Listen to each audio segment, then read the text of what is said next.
স্নেহের শিক্ষার্থীবৃন্দ, স্বাগত জানাচ্ছি আজকের বাংলা ক্লাসে। আশা করি তোমরা সবাই ভালো আছো। আমি গত ক্লাসে তোমাদের পড়াচ্ছিলাম বিভীষণের প্রতি মেঘনাদ কবিতা। এই কবিতার কবি পরিচিতি নিয়ে গত ক্লাসে আলোচনা করেছি। আজকে আলোচনা করব কবিতাটি নিয়ে। আশা করি তোমাদের সামনে সবার বই আছে। মূল পাঠ যখন আমি পড়াবো তখন বই খুলে রাখবে। বিভীষণের প্রতি মেঘনাদ, তোমরা জানো যে এটি মাইকেল মধুসূদন দত্তের মহাকাব্য, অমর কাব্য মেঘনাদ বধ কাব্যের ষষ্ঠ সর্গ থেকে সংকলিত। মেঘনাদ বধ কাব্য একটি মহাকাব্য। মহাকাব্য কি, এই প্রসঙ্গে আমি একটু আজকে আলোচনা করতে চাই, কারণ আমি মনে করি যদিও এটা পরীক্ষার প্রশ্ন হিসেবে আসবে না, কিন্তু রাজশাহী কলেজের প্রত্যেক শিক্ষার্থীর সাহিত্যের এই গুরুত্বপূর্ণ শাখাগুলি সম্পর্কে অবশ্যই একটি বেসিক ধারণা থাকতেই হবে। তোমরা এসএসসিতে পড়ে এসছো হায়াত মাহমুদের লেখা সাহিত্যের রূপ ও রীতি। সেখানে নিশ্চয়ই তোমরা পড়েছ যে কাব্য দুই ধরনের হয়ে থাকে। একটি হচ্ছে তন্ময় কাব্য, আরেকটি হলো মনময় কাব্য। তন্ময় মানে সংস্কৃততে বলা হয় তৎ যোগ ময়, অর্থাৎ তার আরেকজনের কথা, তার কথা, নিজের কথা নয়। এটাই হচ্ছে তন্ময় কাব্য বা অবজেক্টিভ পোয়েম। যেমন আমরা বলে থাকি মহাকাব্য, আখ্যান কাব্য, কাহিনী কাব্য, এই সবই হচ্ছে তন্ময় কাব্যের উদাহরণ। আর মনময় কাব্য মানে হচ্ছে যেটা নিজের কথা বলে কবি, যেখানে নিজের ভাবনা, কল্পনা, অনুভূতিকে ছন্দবদ্ধ ভাষায় রূপ দেন, সেটাই হচ্ছে মনময় কাব্য। সেই মনময় কাব্যই যে উদাহরণ হচ্ছে গীতিকাব্য বা গীতি কবিতা, সনেট। এখানে কবিতার নিজের কথা বলে, যেটা সাবজেক্টিভ পোয়েম। একটা হচ্ছে অবজেক্টিভ পোয়েম, বস্তুগত, আর একটি সাবজেক্টিভ পোয়েম, যেটা ব্যক্তিগত অনুভূতির কথা থাকে। তাহলে এইভাবে আমরা কাব্যকে দুটো ভাগে ভাগ করি। আর মহাকাব্য কি? মহাকাব্যে অবশ্যই যুদ্ধ বিগ্রহের কথা থাকতে হবে। তোমরা নিশ্চয়ই দেখতে পাচ্ছ এখানে মহাকাব্যের একটি সংজ্ঞা আমি দিয়েছি। সেটা এরকম যে যুদ্ধ বিগ্রহের ইতিহাস যখন কাহিনী আকারে বর্ণিত হয়, আর তার নায়ক হচ্ছেন একজন ধীরোদাত্ত, উচ্চ বংশজাত ক্ষত্রিয় বীর। ক্ষত্রিয় হতে পারে, সেটা ভারতীয় যে কাহিনী আছে, পৌরাণিক কাহিনী, সেখানে মহাকাব্যের নায়ক ক্ষত্রিয় বীর। আবার আমরা যখন ইলিয়াড বা ওডিসির কথা জানবো, তখন সেখানেও দেখেছি যে একজন ধীরোদাত্ত উচ্চ বংশজাত বীর চরিত্র, সে হবে মহাকাব্যের নায়ক। আর মহাকাব্য হয় স্বর্গমর্ত পাতাল প্রসারী, অর্থাৎ তোমরা জানো যে মহাকাব্যের বিস্তৃতি অনেক বড়। সেখানে ৮ বা তার অধিক স্বর্গ থাকতে পারে। আর এই মহাকাব্যের যে ভাব, সেটা হয় রাজস্বিক। এর যে ছন্দ, এর ভাষা, এসবে ওজস্বী, গাম্ভীর্যপূর্ণ। এখানে মহাকাব্য সম্পর্কে আমরা যে বিশ্ব সাহিত্যে দু ধরনের মহাকাব্য পেয়েছি। একটি হলো জাত মহাকাব্য বা এপিক অব গ্রোথ।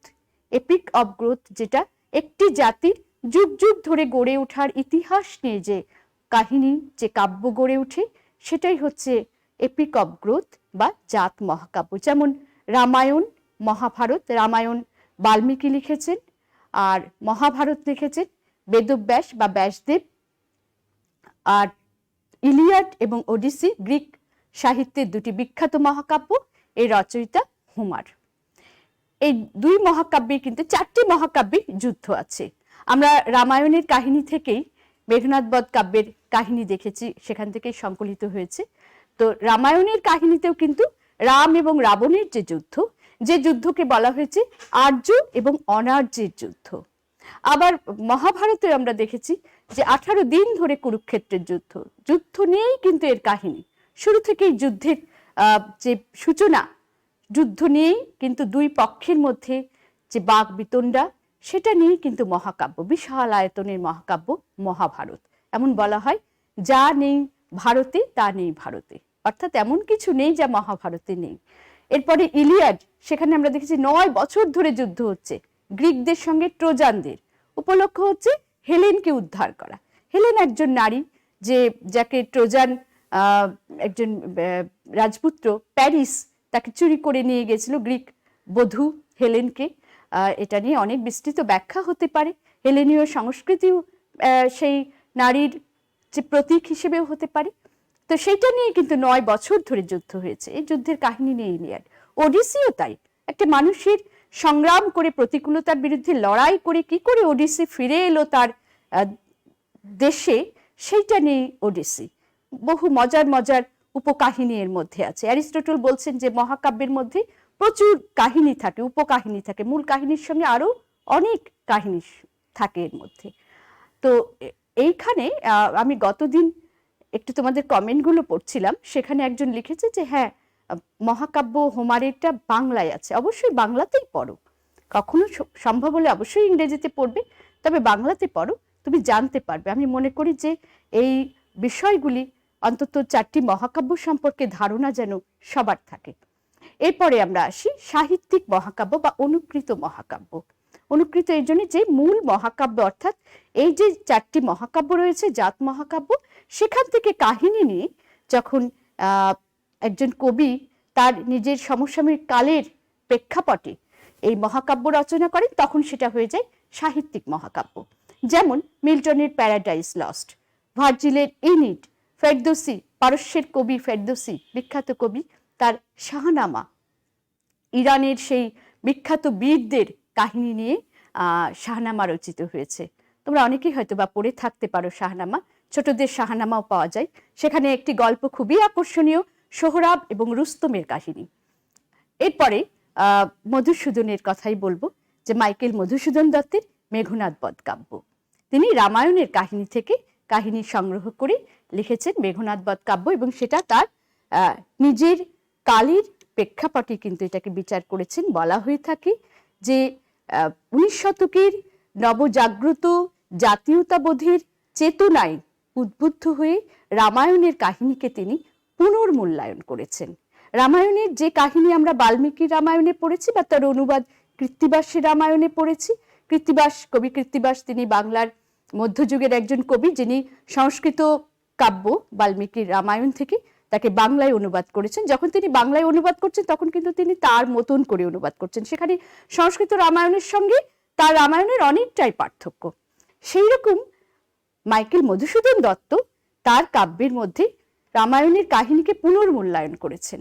আমরা দেখেছি যে এখানে রাম হচ্ছে সাধারণ মানুষ, তস্কর হিসেবে চিহ্নিত করা হয়েছে, যে পররাজ্যলোভী, আর রাবণ হচ্ছে দেশপ্রেমিক রাজা, প্রজাবৎসল দেশপ্রেমিক রাজা।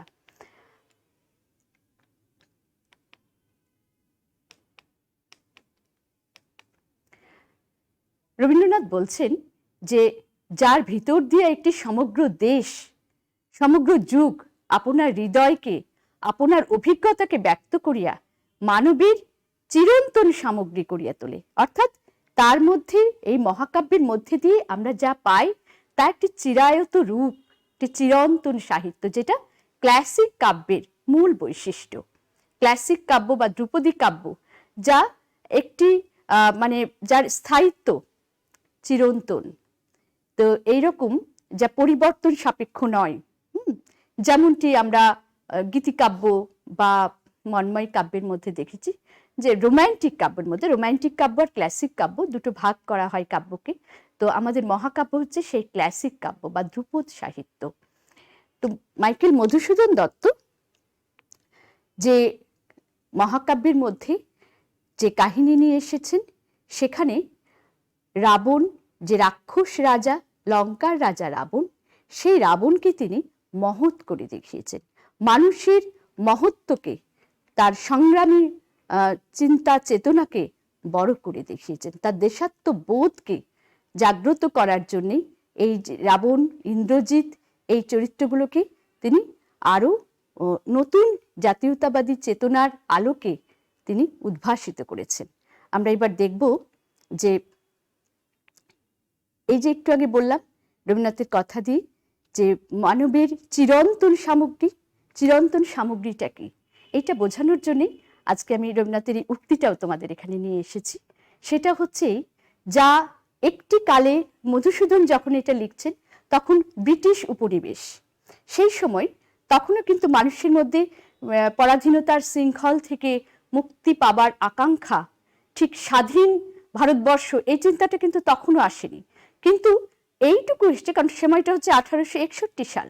সেই সময় তখনও রাজনৈতিক কোনো সংগঠন আমরা দেখিনি। 1885 সালে প্রথম রাজনৈতিক সংগঠন কংগ্রেস প্রতিষ্ঠিত হচ্ছে।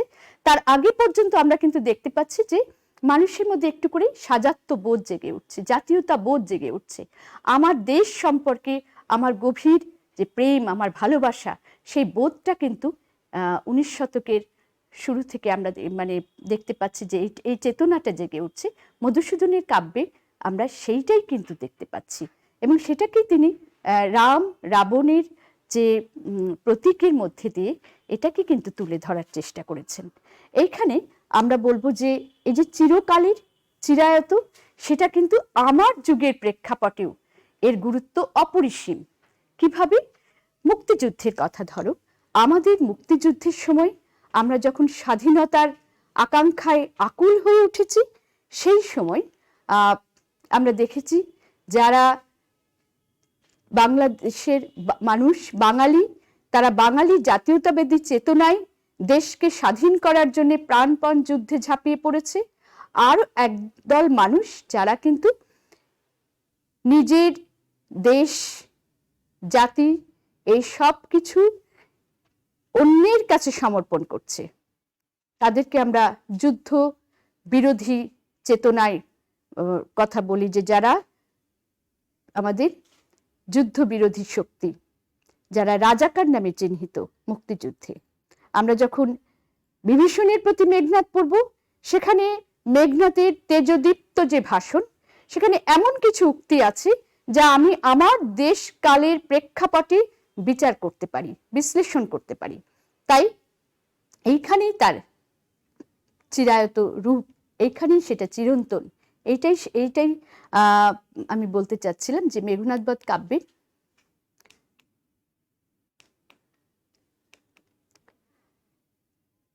এখানে তোমরা দেখতে পাবে যে রাম লক্ষণ সীতা উদ্ধারের জন্য লঙ্কায় এসেছে। গতদিন আমি বাল্মীকি যে রামায়ণের কাহিনীটা, সেটা আমি তোমাদের একটুখানি বলেছিলাম যে রাম অযোধ্যা রাজপুত্র বনবাসে গিয়েছে পঞ্চবটী বনে, তার সঙ্গে ছিল সীতা আর লক্ষণ, এবং সীতা কিভাবে রাবণ দ্বারা অপহৃত হয়ে লঙ্কায় আসলো এবং লঙ্কায় অশোক বনে তাকে বন্দী করে রাখা হয়েছে।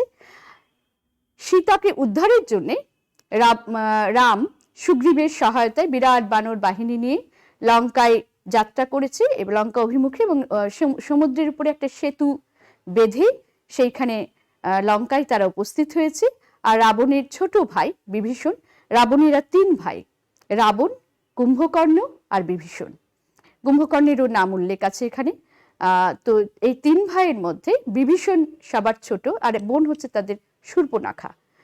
তো রাবণের বোন শূর্পণখা তার অপমানের প্রতিশোধ নেবার জন্য রাবণকে যখন উদ্বুদ্ধ করেছিল এবং বারবার জোর করেছিল, রাবণ সেই বোনের প্রতিশোধ নেবার জন্য কিন্তু সীতাকে অপহরণ করে নিয়ে এসেছে। তারপরে বিভীষণ বারবার তাকে বলেছে যে যেহেতু রাম চলে এসেছে, রামের হাতে সীতাকে দেয়া হোক, কিন্তু রাবণ বিভীষণকে তিরস্কার করে বের করে দিয়েছে। আর বিভীষণ শেষ পর্যন্ত রাবণকে ছেড়ে রামের পক্ষে যোগ দিয়েছে। এখন বিভীষণকে বলা হয় ঘরের শত্রু বিভীষণ। সেটা একটা প্রবাদেই দাঁড়িয়ে গেছে। কেন ঘরের শত্রু, সেটা মেঘনাদের কথার মধ্যে আমরা পাবো। বিভীষণ রামের পক্ষে যোগ দেবার পরে আমরা দেখতে পাবো যে প্রথম এখানে 9টি স্বর্গ মেঘনাদ বধ কাব্যে।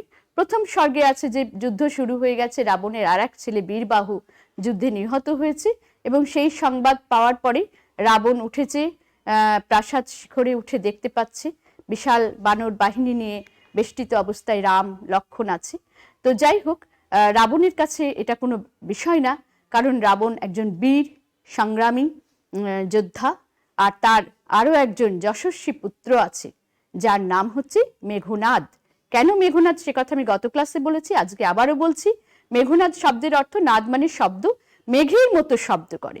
মানে শিশু ভূমিষ্ঠ হওয়ার পরে যখন সে চিৎকার করে কাঁদে, তখন তার কান্নাটা মেঘনাদের এমনই ছিল, মনে হচ্ছে যেন মেঘ গর্জন করছে, তাই তার নাম মেঘনাদ।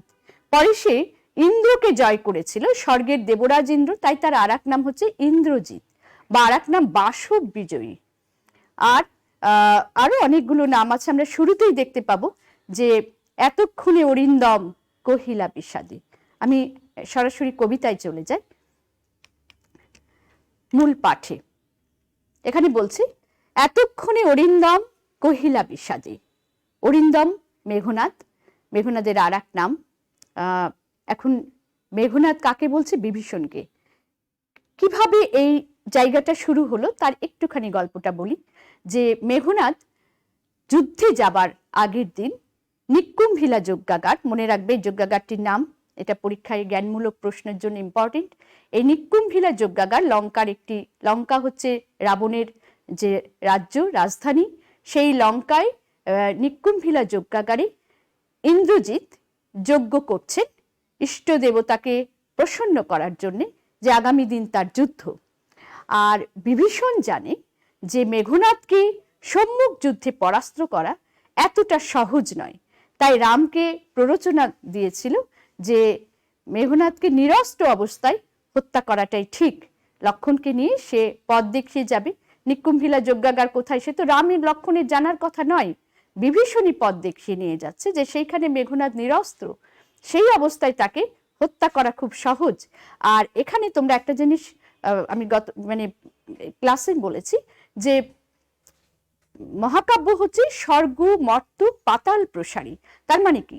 মানে স্বর্গের দেবতারাও এখানে এই যুদ্ধের মধ্যে তারাও কিন্তু পরোক্ষভাবে অংশ নিচ্ছে, প্রত্যক্ষ যুদ্ধে নয়, কিন্তু পরোক্ষভাবে তারা উদ্বুদ্ধ করছে, তারা ষড়যন্ত্র করছে, মেঘনাদকে হত্যার জন্য অস্ত্র নিয়ে আসছে। এইরকম অনেক ষড়যন্ত্র কিন্তু এর মধ্যে রয়েছে। এটা মূল মহাকাব্য, যদি কারো কখনো পড়তে ইচ্ছে করে পড়লে আরো ভালো করে স্পষ্ট করে বুঝতে পারবে। আমি একটুখানি এই জন্য বলে দিচ্ছি যে সেই অস্ত্র নিয়ে লক্ষণের কাছে সেই অস্ত্র পৌঁছে দিয়েছে, সেটা দেবতাদের সহায়তায়। এবং তারপরে মেঘনাদ কে হত্যার জন্য লক্ষণ আর বিভীষণ সেই নিকুম্ভিলা যজ্ঞাগারে গোপন পথ দিয়ে উপস্থিত হয়েছে। সেখানে আসা কখনোই লক্ষণের পক্ষে সম্ভব হতো না। সেই নিরস্ত্র অবস্থায় মেঘনাদকে হত্যা করবে বলে লক্ষণকে নিয়ে বিভীষণ নিকুম্ভিলা যজ্ঞাগারে উপস্থিত। তখন অরিন্দম মানে মেঘনাদ অরিকে দমন করে, যে তার নাম হলো অরিন্দম। অরি মানে শত্রু, তাহলে শত্রু দমন করতে পারে যে সহজে, তাই তার নাম অরিন্দম। এতক্ষণে অরিন্দম কহিলা বিষাদে, জানিনু কেমনে আসি লক্ষণ পশিল রক্ষপুরী। এই যে রক্ষপুরী কিভাবে, মানে রাক্ষসপুরীতে, রক্ষপুর মানে রাক্ষসপুরীতে কিভাবে এসে পৌঁছালো লক্ষণ, সেটা মেঘনাদ বুঝতে পেরেছে। তাই সে বলছে, হাই তাতু, তাতু মানে কাকা, উচিত কি তব এ কাজ, বলছে এই কাজ কি তোমার উচিত হয়েছে? নিকোষা সতী তোমার জননী, নিকোষা হচ্ছে রাবণ, বিভীষণ এবং কুম্ভকর্ণের মা নিকোষা, আর তাদের বাবার নাম ছিল বিশ্বশ্রবা মুনি, বিশ্বশ্রবা মুনির স্ত্রী নিকোষা। তো এখন বলছে যে নিকোষা সতী তোমার জননী, সহোদর রক্ষ শ্রেষ্ঠ, মানে রাক্ষস বংশের শ্রেষ্ঠ পুরুষ কে? সে রাবণ। রাবণ যেহেতু রাজা, তাই বলছেন সহোদর রক্ষ শ্রেষ্ঠ, শুলি শুম্ভ নিভ কুম্ভকর্ণ। লক্ষ্য করো, শুলি শুম্ভ, তাহলে শুলি মানে শুল, ত্রিশূল, তাহলে ত্রিশূল থাকে কার হাতে? আমরা জানি ত্রিশূল থাকে মহাদেবের হাতে, শিবের হাতে।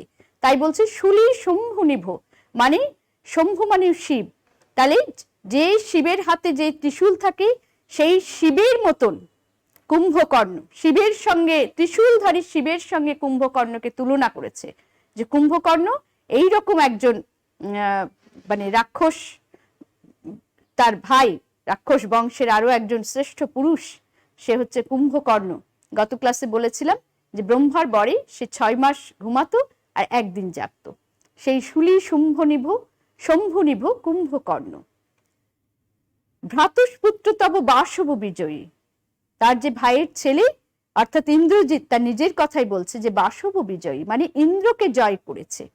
বাসব ইন্দ্রকে জয় করা, ইন্দ্রজিৎ সেই জন্য তার নাম, সেই জন্য সে বাসব বিজয়ী, স্বর্গের দেবরাজ হচ্ছে ইন্দ্র, তাকে জয় করা। তাহলে বুঝো যে ইন্দ্রজিৎ কতটা ক্ষমতাধর, কত শক্তিশালী। সেই বলছে যে নিজ গৃহপথ তাতু দেখাও তস্করে, বলছে তুমি তোমার নিজের গৃহপথ তুমি একজন তস্করকে দেখাচ্ছ, চণ্ডালে বসাওয়ানি রাজার আলোয়ে, তুমি চণ্ডালের সঙ্গে তুলনা করছে। ক্ষুদ্রমতি যে কাপুরুষ সেই তো পারে নিরস্ত্রকে হত্যা করার জন্য গোপন পথ দিয়ে সেই মানে এসে উপস্থিত হতে।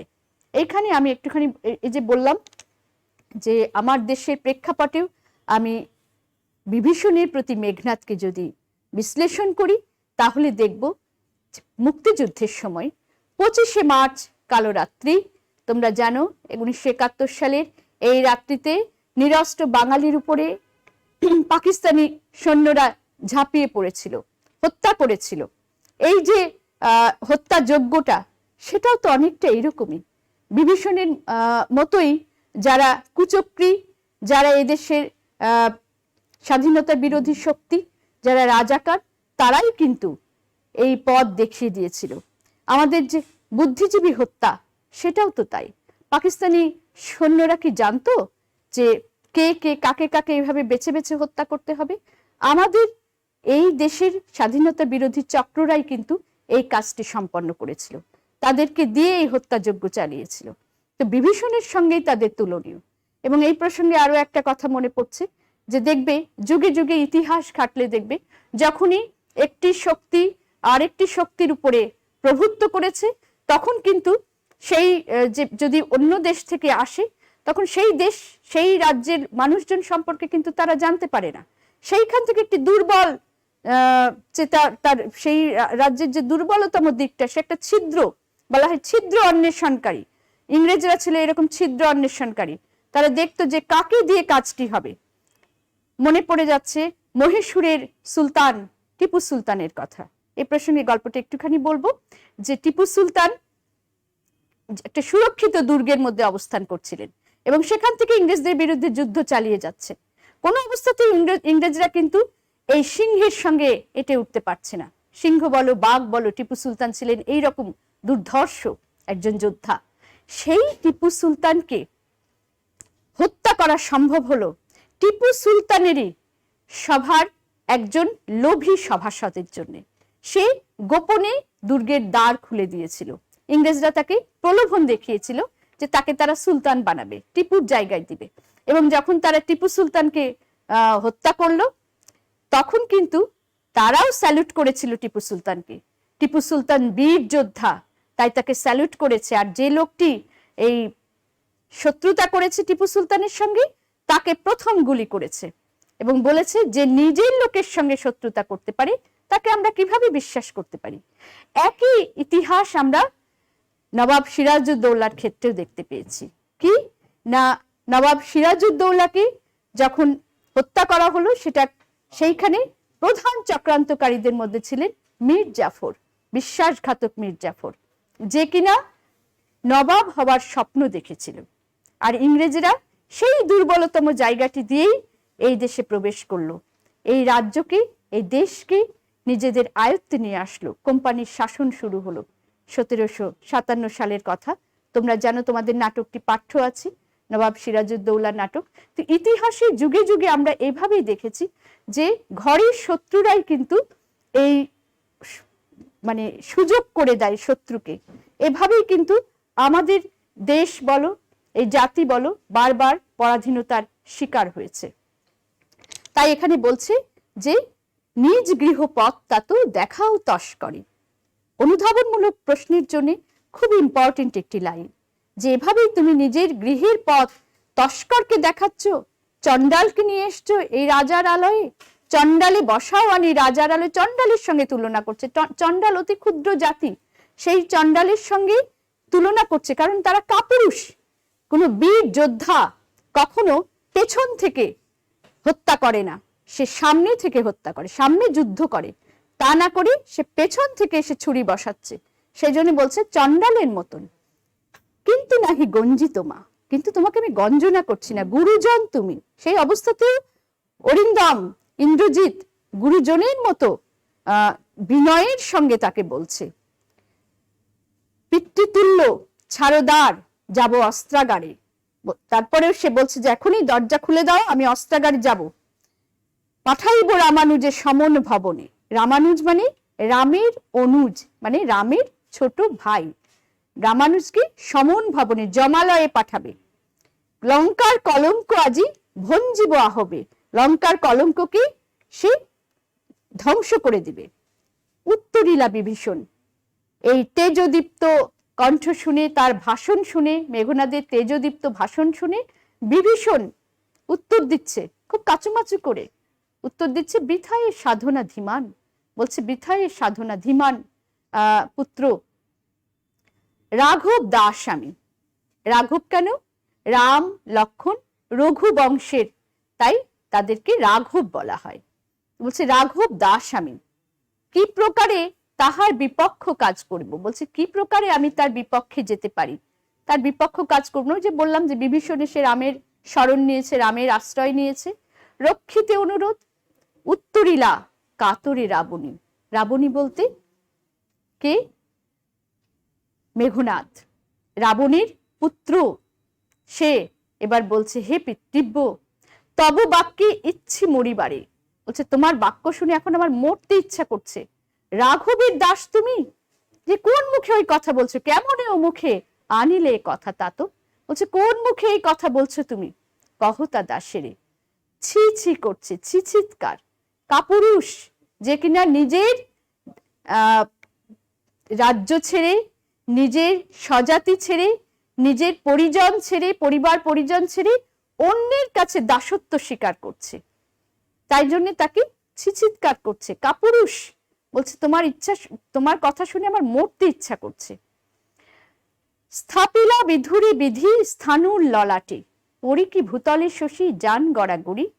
এটি অনুধাবনমূলক কোশ্চেনের জন্য খুবই ইম্পর্টেন্ট। এটি ব্যাখ্যা আমি একটুখানি করব। স্থাপিলা বিধুরে বিধি, বিধু মানে হচ্ছে চাঁদ, বিধি ঈশ্বর। তাকে কোথায়, চাঁদকে ঈশ্বর কোথায় স্থাপন করেছেন? স্থানুর ললাটে। তাহলে স্থানু কি?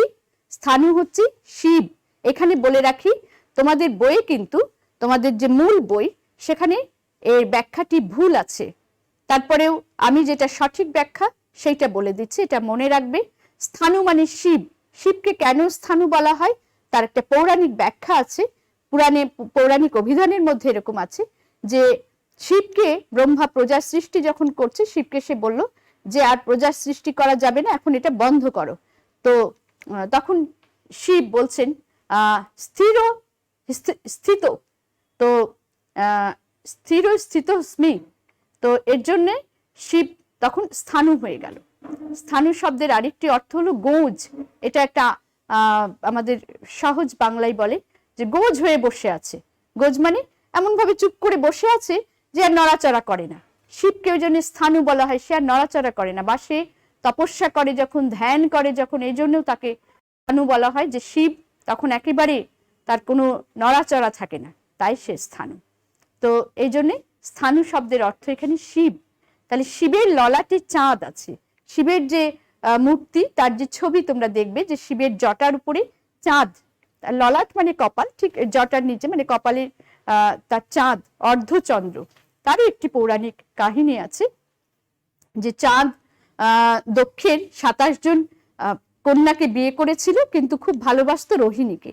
আর তার জন্য অন্য কন্যারা বাবার কাছে গিয়ে বলেছিল যে, মানে অভিযোগ জানিয়েছিল। আর সেই অভিযোগের জন্য দক্ষ চাঁদকে অভিশাপ দিয়েছিল যে তুমি দ্বিখণ্ডিত হও এবং তুমি আস্তে আস্তে ক্ষয়প্রাপ্ত হও। তো এই যে ক্ষয়প্রাপ্ত হচ্ছে চাঁদ, তো যাই হোক, তার পুণ্য অর্জন হবে যখন আবার মানে কন্যারা আবার এইরকম ক্ষয়প্রাপ্ত হওয়া বা দ্বিখণ্ডিত করার জন্য আবার পিতার চরণ তলে এসে পড়লো। দক্ষ হচ্ছে ব্রহ্মার পুত্র। তখন আবার চাঁদকে বললো ঠিক আছে, তার অভিশাপ মানে এইভাবে সে আবার পুনর্জীবিত হয়ে উঠবে। কিভাবে? সে ক্ষয়প্রাপ্ত শিবের ললাটে তাকে স্থাপন করা হলো এবং সেখান থেকে সে আবার পুনর্বার জন্ম নিবে। তো ক্ষয়প্রাপ্ত হয় এবং পরবর্তীতে আবার সে আস্তে আস্তে আস্তে আস্তে বেড়ে ওঠে।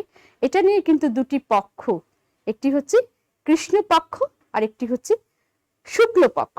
আমি একটুখানি বলবো, তোমরা সবাই জানো যে অমাবস্যার পর থেকে শুরু হয় শুক্ল পক্ষ, অর্থাৎ অমাবস্যার পর থেকে চাঁদ উঠে, প্রতিপদে দ্বিতীয়াতে চাঁদ উঠে।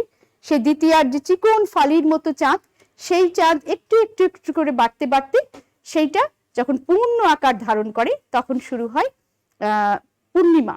যেদিন পূর্ণ আকার ধারণ করে সেদিন হয় পূর্ণিমা। এই অমাবস্যা থেকে পূর্ণিমা পর্যন্ত যে সময়টা, সেটি হচ্ছে শুক্ল পক্ষ। চাঁদ তখন একটু একটু করে বাড়ে। আর তারপরে শুক্ল পক্ষের পরে মানে পূর্ণিমার পর থেকে শুরু হয় কৃষ্ণপক্ষ।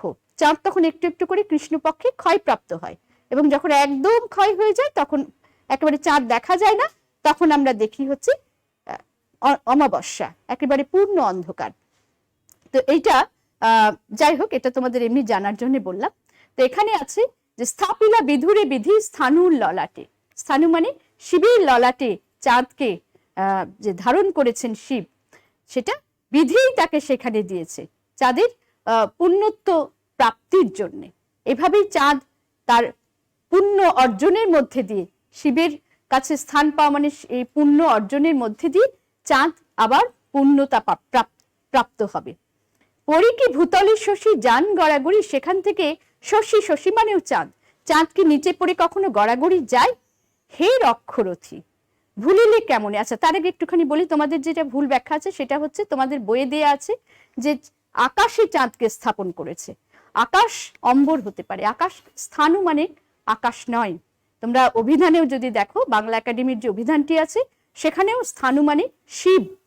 স্থানু কেন শিব, সে ব্যাখ্যাটা অভিধানের মধ্যেও কিছুটা আছে। তো সেই জন্য বলছি যে এটা যদিও বইয়ের মধ্যে এইভাবে আছে, কিন্তু এটার মূল উত্তরটা হচ্ছে এই স্থানু বলতে শিব, এবং শিবের কপালে অর্ধচন্দ্র দেখা যায়। আর যেহেতু তোমরা পরীক্ষা দেবে যখন, তোমাদের এখন তোমরা একটু বিভ্রান্ত হতে পারো যে আমরা তাহলে কোন ব্যাখ্যাটা লিখব। তো এইটা নিয়ে আমার বলার অর্থ হচ্ছে এই, যেহেতু মূল বই এইটা দেয়া আছে, খাতা কোথায় কার কাছে যাবে আমরা জানি না, বোর্ডের খাতা। এখন তিনি যদি ওই বই দেখে ওই উত্তরটাকেই মনে করেন, বা সবার ক্ষেত্রে দেখা যাবে যে হয়তো এই উত্তরটাই লিখেছে, সুতরাং বইয়েরটা লিখলেও তুমি হয়তো পরীক্ষায় নাম্বার পাবে, কিন্তু মনে রাখবে যে আসল উত্তরটা কিন্তু এইটা যেটা আমি বললাম। হে রক্ষরথী ভুলিলে কেমনে তুমি, যে হে রক্ষরথী, রক্ষরথী কে, কাকে উদ্দেশ্য করে বলছে?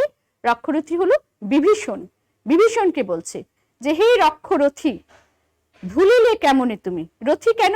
রথে আরোহণ করে, যে রথে আরোহণ করে যুদ্ধে যায়, তাই রক্ষরথী। রাক্ষস বংশের একজন উজ্জ্বল নক্ষত্র বিভীষণ, সেই মনে করে বলছে। তার যেহেতু তার তাতো, তার চাচা বা তার কাকা, তাই তো তাকে একটু সম্বোধন করাটা সেটা বিনয়ের সঙ্গে। জন্ম তব কোন মহাকুলে, বলছে তুমি কেমন করে ভুলে গেলে যে তোমার জন্ম কোন মহাকুলে। কে বা সে অধম রাম, কে সে অধম রাম? রাম তো অধম, সে পররাজ্য শুধু জয় করতে এসছে তা নয়, সে গোপনে, সে নিরস্ত্র অবস্থায় একজন বীরকে হত্যা করার সংকল্প নিয়েছে। যে সংকল্প নিতে পারে সে কাপুরুষ, সে অধম, সে কখনোই কোনো মহৎ মানুষ হতে পারে না।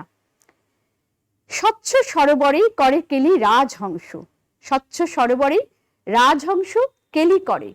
পঙ্কজ কাননে, পঙ্কজ মানে পঙ্কে জন্মে যা, পঙ্কজ, পঙ্কে জন্মে যা কি? পদ্ম ফুল, কাদার মধ্যে জন্মে কি অপূর্ব সুন্দর একটি ফুল। রাজশাহী কলেজের দিঘিটা নিশ্চয়ই তোমরা দেখেছো, অপূর্ব সুন্দর পদ্ম ফুলে সেই দিঘি ভরে আছে, পদ্ম দিঘি। যাই কি সে কভু প্রভু পঙ্কিল সলিলে, বলছে সে কি কখনো পঙ্কিল সলিলের মধ্যে যায়? যে রাজহংস কেলি করছে, সেই কেলি মানে জলে যে খেলা তাকে বলা হয় কেলি। জলের খেলাকে কেলি বলে। জন্য হাঁস কেলি করে, শৈবাল কেলি করে, হ্যাঁ, কিন্তু কেলিনু শৈবালে ভুলি কমল কানন, মধুসূদনের আরেকটি বিখ্যাত উক্তি তার বঙ্গভাষা কবিতার মধ্যে। আমি গত ক্লাসে এই উক্তিটা একটু উচ্চারণ করেছিলাম যে কেলিনু শৈবালে ভুলি কমল কানন, শৈবাল নিয়ে খেলা করেছিলাম কমল কানন ছেড়ে, কমল বন ছেড়ে, পদ্ম ছেড়ে। তো সেই রকম কমল মানেও পদ্ম, পঙ্কজ মানেও পদ্ম, তো সরোজ মানেও পদ্ম। বহু নাম আছে, একটি শব্দের অনেক সমার্থক শব্দ আছে। তোমরা সমার্থক শব্দ যখন পড়বে এগুলো মনে রাখবে। আর যে যত সাহিত্যের বিষয়টা হচ্ছে এমন যে সাহিত্য যত বেশি পড়বে তত কিন্তু তোমার ওয়ার্ড স্টক বাড়বে, তোমার শব্দ সম্ভার আরো সমৃদ্ধ হয়ে উঠবে। তো এখানে বলছে যে পঙ্কিল সলিলে শৈবাল দলের ধাম, বলছে যে এই রাজহংস কি কখনো পঙ্কজ কাননে কেলি করতে করতে সলিলের, পঙ্কিল সলিলে কাদার মধ্যে কর্দমাক্ত যে পানি তার মধ্যে কি কখনো যায়? যায় না। আমরা একটা জিনিস মানে শুনেছি বা জানি না এটা কতটা সত্যি, সেটা হচ্ছে এই যে শুনতাম যে রাজহংস নাকি দুধের মধ্যে পানি মিশিয়ে দিলে সে নাকি দুধটাই গ্রহণ করে। তার মানে এটা হয়তো একটা প্রতীকী। সেটা অর্থ হচ্ছে এই যে হংস হচ্ছে সব থেকে সার বস্তুটাকে গ্রহণ করে, খারাপ বস্তুটাকে সে গ্রহণ করে না। রাজহংসের কথা তাই বলছে এখানে যে রাজহংস পঙ্কজ কাননে গিয়ে সে কি কখনো পঙ্কিল সলিলের মধ্যে ঘুরে বা শৈবাল দলের মধ্যে তার ধাম বানায়, তার বাসস্থান বানায়। মৃগেন্দ্র কেশরী, কবে হে বীর কেশরী, সম্ভাসে শ্রীগালে মিত্র ভাবে। মৃগেন্দ্র মানে মৃগ যোগ ইন্দ্র, মৃগেন্দ্র, মৃগ মানে হরিণ, হরিণদের ইন্দ্র মানে হরিণদের যে রাজা মৃগেন্দ্র, মৃগ যোগ ইন্দ্র। কেশরী, কেশর যোগ ই। একটু তোমাদের বলে দিই যে আমাদের বহু শব্দ, কোন কোন শব্দ আছে যেটা প্রত্যয় যোগে হয়েছে, আবার কোন কোন শব্দ আছে যেগুলি সমাসবদ্ধ শব্দ। যেমন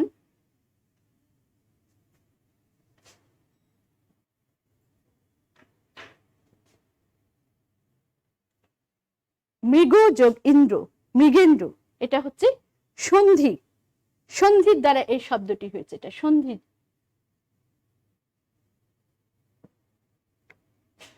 কেশরী, কেশর যোগ কেশরী, এটা প্রত্যয়, এখানে ই প্রত্যয় যুক্ত করে এই শব্দটি হয়েছে। তো বলছে যে এই মৃগেন্দ্র কেশরী, কবে হে বীর কেশরী, সম্ভাসে শ্রীগালে মিত্র ভাবে। সিংহ কি কখনো শ্রীগালকে মিত্র ভাবতে পারে? এইভাবে মেঘনাদ বিভীষণকে সম্বোধন করছে যে তুমি এত ছোট, এত নিচে নেমে গেছো যে তুমি কোথায় থেকে, তুমি একটা লঙ্কার মতন একটা শ্রেষ্ঠ জায়গায়, সেইখানকার রাজার তুমি ভাই, সেই তুমি, তোমার এত উচ্চ বংশজাত, সেই তুমি কিনা এক নরাধম রামের শরণাপন্ন হয়েছো, রামের কাছে নিজেকে সমর্পণ করেছো। ধিক্কার জানাচ্ছে তাকে, কাপুরুষ বলে ধিক্কার জানাচ্ছে। বলছে যে অজ্ঞ দাস বিজ্ঞতম তুমি। এখানেও কিন্তু তার বিনয়ের সীমা নেই, নিজেকে বলছে অজ্ঞ দাস বিজ্ঞতম তুমি, তুমি বিজ্ঞ, তুমি অভিজ্ঞ, তার কাকা। তাই এই সন্ধিক্ষণে এসে এই চরম সময়েও কিন্তু মেঘনাদ তার কাকাকে সেই শ্রদ্ধা, সেই সম্মানের জায়গা থেকে নিজে কিন্তু একটু সরে আসেনি, তার কাকাকে সম্মান জানিয়ে সম্বোধন করছে। বলছে বিজ্ঞতম তুমি, অবিদিত নহে কিছু তোমার চরণে, তোমার চরণে কোনো কিছু অজানা নয়, সবই তুমি বিদিত, সবই তুমি জানো। অবিদিত মানে অজানা। ক্ষুদ্রমতি নর লক্ষণ, সুর লক্ষণ, বলছে যে সে ক্ষুদ্রমতি, নিচ মনের, নইলে সে কি কখনো সম্মুখ যুদ্ধ ছেড়ে পেছন থেকে ছুরি মারতে আসে, পেছন থেকে আঘাত করতে আসে? যে ক্ষুদ্র সেই কাজটি পারে। তাই অস্ত্রহীন যোধে কি সে সম্বন্ধে সংগ্রামে, সে কি অস্ত্রহীন যোদ্ধা কে কখনো সংগ্রামে সম্ভাষণ করে, সংগ্রামে মানে সম্ভাষণ জানায় বা সংগ্রামে আসে? অর্থাৎ সম্মুখ যুদ্ধ বাদ দিয়ে নিরস্ত্র অবস্থায় হত্যা করার জন্য চলে আসছে এই নিকুম্ভিলা যজ্ঞাগারে গোপনে। কহ মহারথী, একই মহারথী প্রথা, এই যে উচ্চারণ মাইকেল মধুসূদন দত্তের, যে উচ্চারণ শুধু মেঘনাদের নয়, এটা সবার কাছে প্রশ্ন যে এই কি মহারথী প্রথা কখনো হতে পারে? এ তো কাপুরুষোচিত প্রথা, এটাই তো হচ্ছে অন্যায়, এটাই তো হচ্ছে চরম অপরাধ। নাহি শিশু লঙ্কাপুরে পুরে, বলছে কোনো শিশু, এমন কোনো শিশু নেই লঙ্কাপুরে যে শুনি না হাসিবে, যে শুনে হাসবে না, শিশুরাও হাসবে। এই যে এইভাবে অন্যায়ভাবে মেঘনাদকে হত্যা করার জন্যে, নিরস্ত্র অবস্থায় মেঘনাদকে হত্যা করার জন্য এই নিকুম্ভিলা যজ্ঞাগারে প্রবেশ করছে। এ কথা ছাড়ো হো পথ, আসিব ফিরিয়া এখনই, বলছে এখন পথ ছাড়ো। মেঘনাদ কিন্তু চুপচাপ বসে নেই, সে বলছে যে পথ ছাড়ো, দেখিব আজিকে কোন দেব বলে বিমুখ সমরে মোরে সৌমিত্রী কুমতি। এখানে একটু বলে রাখি যে কোন দেব বলে, দেব বলে শব্দটা কেন বলা হয়েছে, কারণ ওই যে আমি একটু আগে বলেছি যে মহাকাব্য হচ্ছে স্বর্গমর্ত পাতাল প্রসারী, স্বর্গমর্ত পাতাল প্রসারী যেটা, সেটা কিন্তু সেখানে দেবতারাও পরোক্ষভাবে এই যুদ্ধে অংশ নিচ্ছে। তাই জন্য সে বলছে যে দেখবো আজকে কোন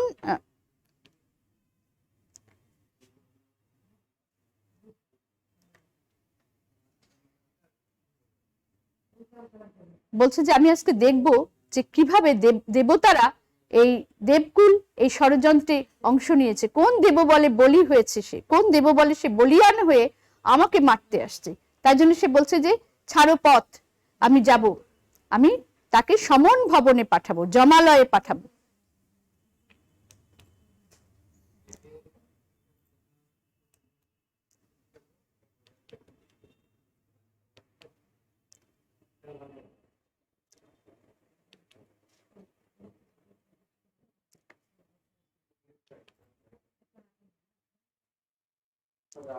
দেখিব আজিকে কোন দেব বলে বিমুখ সমরে মোরে সৌমিত্রী কুমতি। সৌমিত্রী মানে লক্ষণ, সুমিত্রার পুত্র, তাই তার নাম সৌমিত্রী। সৌমিত্রী কুমতি, কুমতি মানে যার কুমন, কুমতি হয়েছে, সেই মতি কু, সেই জন্য সৌমিত্রী কুমতি তাকে বলা হয়েছে। বিমুখ সমরে মোরে, সমরে যুদ্ধে, কিন্তু সমর মানে যুদ্ধ, যুদ্ধে বিমুখ হয়ে নিরস্ত্র অবস্থায় ঝাঁপিয়ে পড়েছে মেঘনাদের উপরে, এই জন্য তাকে সৌমিত্রী কুমতি বলছে। আর দেব বলে মানে বলছে কোন দেবতার বলে বলিয়ান হয়ে সেই কাজ করছে, আমি তাই দেখব। দেবদত্ত নররণে সচক্ষে দেখেছ রক্ষশ্রেষ্ঠ পরাক্রম দাসের। সে পরাক্রম দাসের কার? মেঘনাদের। মেঘনাদ বলছে যে তুমি তো দেখেছো যে দেবতা দত্ত নর সবার সঙ্গে রণে কিন্তু আমি শ্রেষ্ঠ, ইন্দ্রজিৎ শ্রেষ্ঠ। তাই সে দেবতা মানে দেবতাদের যে রাজা ইন্দ্রকেও সে হারিয়ে দিয়েছে। আর দত্ত নর মানে মানুষ, এখানে বলি যে রামায়ণে কিন্তু শুরুতেই আছে যে প্রথমে যুদ্ধ করেছিল নিকুম্ভিলা যজ্ঞাগারে যাবার আগেও কিন্তু একটি যুদ্ধ হয়েছিল, সেই যুদ্ধে রাম লক্ষণকে পরাস্ত করেছিল মেঘনাদ। সেই কারণে গোপনে এই হত্যাকাণ্ডের জন্য বিভীষণ লক্ষণকে নিয়ে এসেছে, জানে যে সম্মুখ যুদ্ধে তাকে পরাস্ত করা কখনোই সম্ভব নয়। তাই বলছে সচক্ষে দেখেছে রক্ষশ্রেষ্ঠ পরাক্রম দাসের। পরাক্রম দাসের বলতে কি? মেঘনাদের যে পরাক্রম। কি দেখে ডরিবে দাস হেন দুর্বল মানবে, বলছে কি দেখে আমি ডরবো, ডরবো মানে ভয় পাবো এই দুর্বল মানব, সে তো দুর্বল চরিত্রের। সে যদি সত্যিকারের বীর হতো, বীর কখনো গোপনে হত্যার কথা ভাবতো না। তাই বলছে দুর্বল মানবে। নিকুম্ভিলা যজ্ঞাগারে প্রগলভে পশিল দম্ভী। দম্ভী মানে দম্ভ ভরে নিকুম্ভিলা যজ্ঞাগারে প্রবেশ করেছে দম্ভী। কাকে বলছে? লক্ষণকে বলা হয়েছে। নিকুম্ভিলা যজ্ঞাগার, এটা মনে রাখবে যেখানে এই ঘটনাটি ঘটছে সেটি হচ্ছে ইষ্ট দেবতার জন্য আরাধনা করছে একটি যজ্ঞাগার বা মন্দির বলা যেতে পারে। সেইখানে আজ্ঞা করো দাসী শাস্তি নরাধমে, তব জন্মপুরে তাতো পদার্পণ করে বনবাসী। বনবাসী বলতে রাম লক্ষণকে বোঝানো হয়েছে। তব জন্মপুর মানে লঙ্কায়। বলছে আমাকে আজ্ঞা করো, আমাকে আদেশ করো যে আমি এদেরকে শাস্তি দিব, এই নরাধমদেরকে শাস্তি দিব। হে বিধাত নন্দন কাননে ভ্রমে দুরাচার দত্ত। নন্দন কাননে ভ্রমে দুরাচার দত্ত। কে দুরাচার দত্ত? সে দুরাচার দত্ত হচ্ছে রাম লক্ষণ। নন্দন কানন হচ্ছে লঙ্কা, লঙ্কাকে বলা হয়েছে নন্দন কানন। প্রফুল্ল কমলে কীটবাস। প্রফুল্ল কমলে বলতে, প্রফুল্ল মানে প্রস্ফুটিত, কমল বলতে পদ্ম, প্রস্ফুটিত পদ্ম, সেই পদ্মের উপরে কীট বসে, ভ্রমর বসে। পদ্মের উপরে কীট, এখানে কীট বলতে পোকা, যে কীট বসে সেই প্রফুল্ল কমলে কীটবাস। কীটবাস কে? প্রফুল্ল কমল মানে লঙ্কা, তার মাতৃভূমি।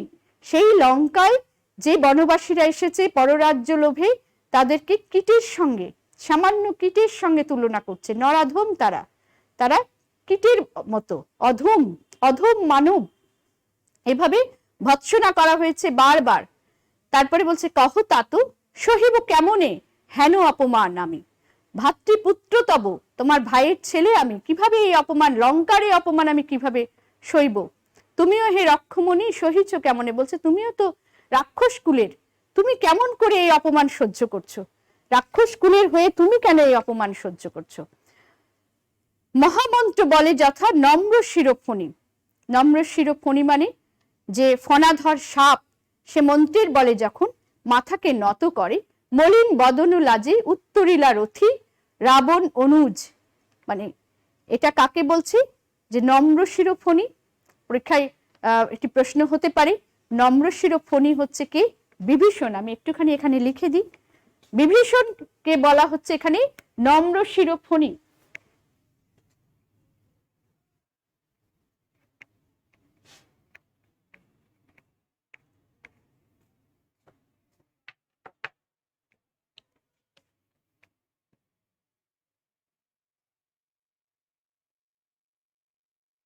শির মানে মস্তক, নম্র শিরো, ফণি, ফণা ধরে যে, নম্র শিরো ফণি, সে কেন? সে হচ্ছে কি?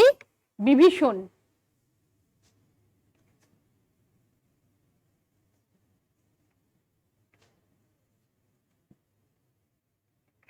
তাহলে বিভীষণকে বলা হচ্ছে নম্র শিরো ফণি।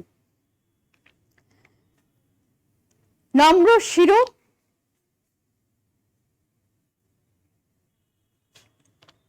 নম্র শিরোফণি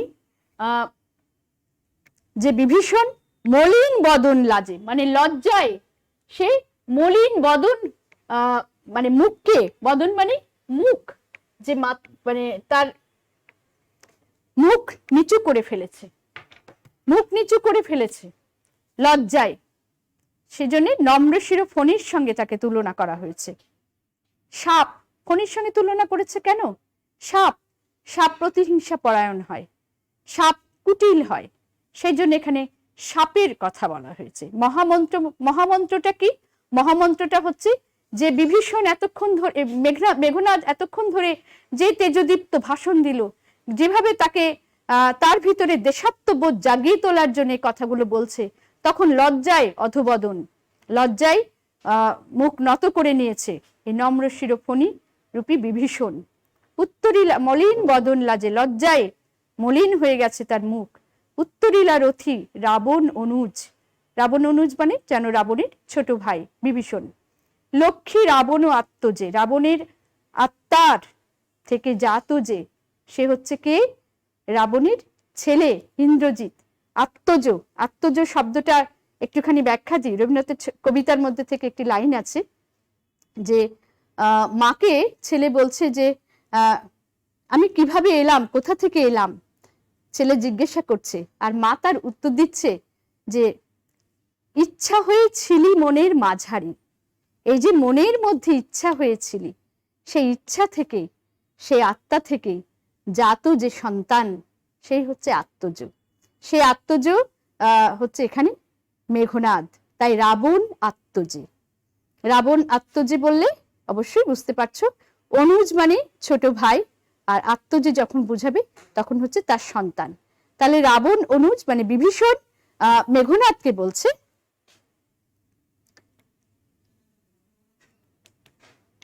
মহামন্ত্র বলে নহি দোষী আমি, নহি দোষী আমি বৎস। সে নিজেকে সেভ করার চেষ্টা করছে, বলছে নহি দোষী আমি বৎস, বৃথা ভৎস মোরে, বলছে তুমি আমাকে বৃথা ভৎসনা করছো। নিজ কর্ম দোষে হাই মজাইলা এ কনক লঙ্কা রাজা, কনক মানে সোনা, সোনার লঙ্কা, এই সোনার লঙ্কা রাজা মজাইলো নিজ কর্মফলে। নিজ কর্মফলে বলতে এখন রাবণকে দোষী করছে যে রাবণ সীতাকে নিয়ে এসে অশোক বনে বন্দি করে রেখেছে, সেই জন্যে। এখন এটার যদি ব্যাখ্যা হয় তো একজন যোদ্ধার জন্য, একজন ক্ষত্রিয়র জন্য এটা সেরকম কোনো অপরাধী নয়, এভাবেও বলা হতে পারে।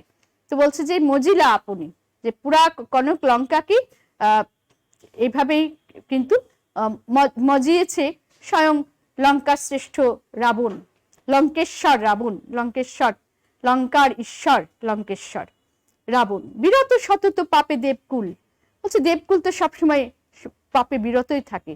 এপে পাপ পূর্ণ লঙ্কাপুরী, বলছে এখন এই লঙ্কাপুরী হচ্ছে পাপ পূর্ণ। প্রলয়ে যেমতি বসুধা ডুবিছে লঙ্কায় কাল ও সলিলে। প্রলয়ে মানে প্রলয় কালে যেমন দেখা যায় যে সমুদ্রে এই পৃথিবী ডুবে যায়, ঠিক সেই রকম করেই লঙ্কা এখন এই কাল সলিলে, কাল রূপ সলিল, সলিল বলতে পানি, যে পানি সেই পানিতে এই লঙ্কা এখন ডুবতে বসেছে। সমুদ্রে, সমুদ্রের লঙ্কার কিন্তু একটা সিংহল, যেটা বর্তমানে সিংহল, সেটাই লঙ্কা।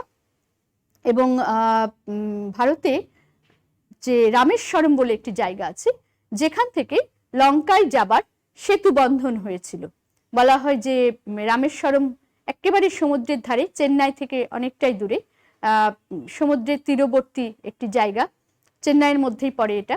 রামেশ্বরম থেকে, রামেশ্বরম আরেকটি কারণে বিখ্যাত, এপিজে আব্দুল কালাম, ভারতের প্রাক্তন রাষ্ট্রপতি এবং পরমাণু বিজ্ঞানী, তার বাড়ি কিন্তু এই রামেশ্বরমে, এবং রামেশ্বরমেই তার কবরস্থান আছে, সেটা দেখারও সৌভাগ্য আমার হয়েছে। তো সেই রকম একটি জায়গাটা বলবো যে একটা পুণ্যভূমি বটে, যেখান থেকে এইরকম একজন মানুষের জন্ম হয়েছে। সেই রামেশ্বরম ছোট্ট জায়গা, সেইখানে একদম সমুদ্রের তীরবর্তী, সেইখানেই বলা হয় যে সেখান থেকে লঙ্কায় যাবার সেতু বন্ধন করেছিল রাম। তো এইখানে এই কাল সলিলে চারপাশে যে জল, সে তাতে যেন পাপ পুণ্য লঙ্কা ডুবতে বসেছে। এগুলো হচ্ছে বিভীষণের উক্তি। রাঘবের পদাশ্রয়ে রক্ষার্থে আশ্রয়ীতেই আমি। এখন মনে হচ্ছে যে রাঘবের পদাশ্রয়ে সে নিজেকে রক্ষা করার জন্য, সে তার দেশ, তার স্বজাতি, তার স্বজনকে একেবারে ফেলে রেখে এসে, বিপদের মধ্যে ফেলে রেখে এসে সে নিজে আশ্রয় নিচ্ছে। এভাবেই কিন্তু সে বলছে পরদোষে কে চাহে মজিতে। কি লজ্জার কথা যে অন্যের দোষে সে নিজেকে রক্ষা করতে যাচ্ছে। যেখানে মেঘনাদ দেশকে রক্ষার জন্য ঝাঁপিয়ে পড়েছে, চলে এসেছে, সেখানে বিভীষণ উত্তর করছে একটা কাপুরুষোচিত উক্তি, যেখানে সে বলছে যে পরদোষে কে চাহে মজিতে, অন্যের দোষে কে আর নিজেকে রক্ষা না করতে চায়। রুশিলা বাসব ত্রাস, মানে রোষে গর্জন করে উঠল। বাসব ত্রাস বলতে কে? ইন্দ্রজিৎ বা অরিন্দম। বাসব ত্রাস কেন? ইন্দ্রের ত্রাস, ইন্দ্রকে সে জয় করেছিল। তাহলে দেব দত্ত নরকুলে কোথাও কিন্তু সে অজয়ী নয়, সব জায়গায় কিন্তু সে বিজয়ী। গম্ভীরে যেমতি নিশীথে অম্বরে মন্দ্রে জিমুতেন্দ্র কপি।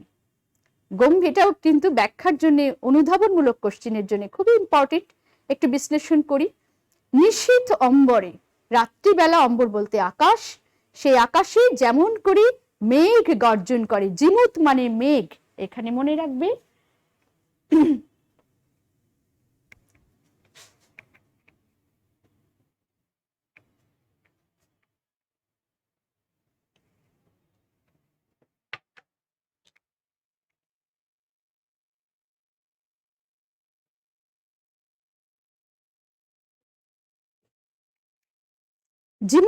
জিমুতেন্দ্র কপি, যে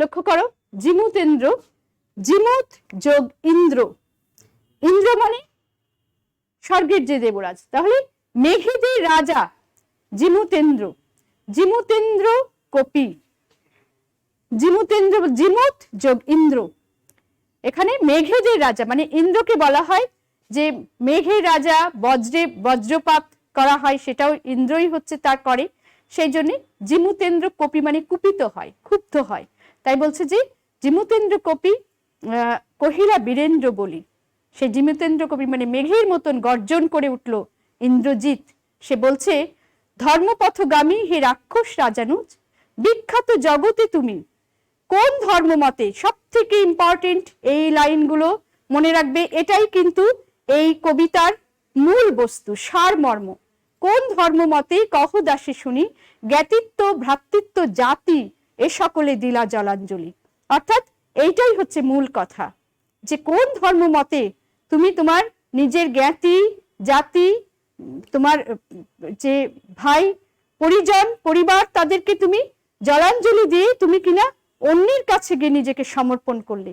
শাস্ত্রে বলে গুণবান যদি পরজন, গুণহীন স্বজন তথাপি নির্গুণ স্বজন শ্রেয়, বলছে যদি গুণবানও হয় পরজন, তার তুলনায় নির্গুণ যে স্বজন সেই কিন্তু প্রিয়, সেই কিন্তু শ্রেয় হয়, তার কাছে স্বজনকে ছেড়ে অন্যের কাছে আশ্রয় নিতে যাওয়া, এ হচ্ছে সব থেকে অপরাধ, চরমতম অপরাধ, জঘন্যতম কাজ। পর সদা মানে সব সময়, এটাই এখন প্রবাদের মতো হয়ে গেছে যে গুণহীন স্বজন তথাপি নির্গুণ স্বজন শ্রেয়, হোক সে গুণহীন তবুও সেই কিন্তু শ্রেয়, সেই কিন্তু শ্রেষ্ঠ। এ শিক্ষা হে রক্ষবর কোথায় শিখিলে, কিন্তু বৃথা গঞ্জিত মা, হেন সহবাস হে পিতৃব্য, পিতৃব্য মানে তার কাকা, বর্বরতা কেন না শিখিবে, গতি যার নিজ সহ নিজ সে দুর্মতি, বলছে যার গতি নিজ সেই দুর্মতি, সেই তার এই যে এই কথার মধ্যে তার তীব্র ভর্ৎসনা। এটা এই প্রশ্নটা মাইকেল মধুসূদন দত্ত করছেন, এ শুধু মেঘনাদের প্রশ্ন নয়, আমি একটু আগে কিছু ঐতিহাসিক ঘটনার কথা বললাম, যার মধ্যে দিয়ে আমরা বুঝতে পারছি যে আসলে আমাদের কালের প্রেক্ষাপটেও যদি আমরা এই কবিতাটাকে বিশ্লেষণ করি, বিচার করি, তবে দেখব যে চিরায়ত রূপটি একালেও কিন্তু সমানভাবে প্রযোজ্য।